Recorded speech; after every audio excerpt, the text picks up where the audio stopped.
Одоо энэ сонгуулийн сурталчилгааны өдрүүдэд ерөнхийлөгч асан Баттулга малчтын зээлийг тэглэн зээлийг тэглэн гэсэн юмыг ярьж ин л да. Баруун төвийн үзэл баримтлалтай намд одоо ийм бодлого ярьж юу болох юм уу? Баттулга гэдэг нөгөө ёох хөөсөн Женко хэлээд байгаа юм уу? Тий. Тэр дандаа л тэгдэг шүү дээ. Тиймэрхүү хааваа хэнцэн хариуцлага үлээж ирсэн. Танк орж ирнэ гэж бүх төмөр замаарсаар хаана хариуцлага үлээж байгаа юм.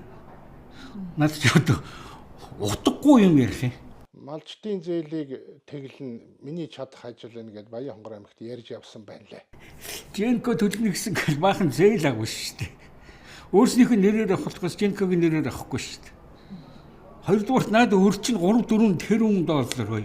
Оросын завраар, Оросын аргаар сонгуулийн одоо сурчлагын төгсгөл дээр муу аргаар хийлж байна. Тэгээ монголчууд хүмүүсийн өрийг тэглэх мөнгө байхгүй шүү дээ. Магадгүй Оросд нь байгаа хэл та. Гэхдээ монголчууд бид нэр тусгаар тогтнолоо энэ үхэн юм зүйлээс бол өгч болохгүй шүү дээ. Өгөхгүй ч байгаа.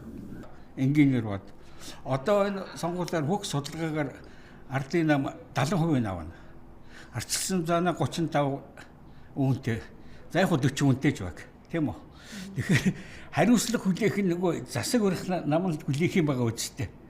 Наад чи хэлнэ шүү дээ. Манайх цөөхөлөө болчихсоо чадахгүй л гэж хэлнэ шүү дээ.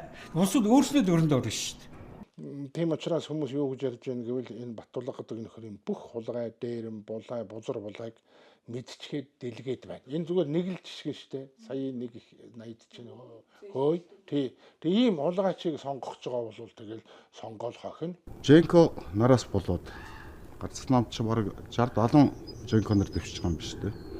Оросыг талыг баримтлагч Оросоос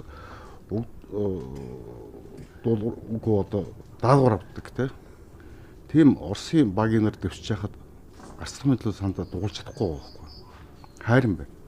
Тэгээд тойрог дээр яг арц намынхаа хүмүүсийг дэмжиж байна чадхаараа тий.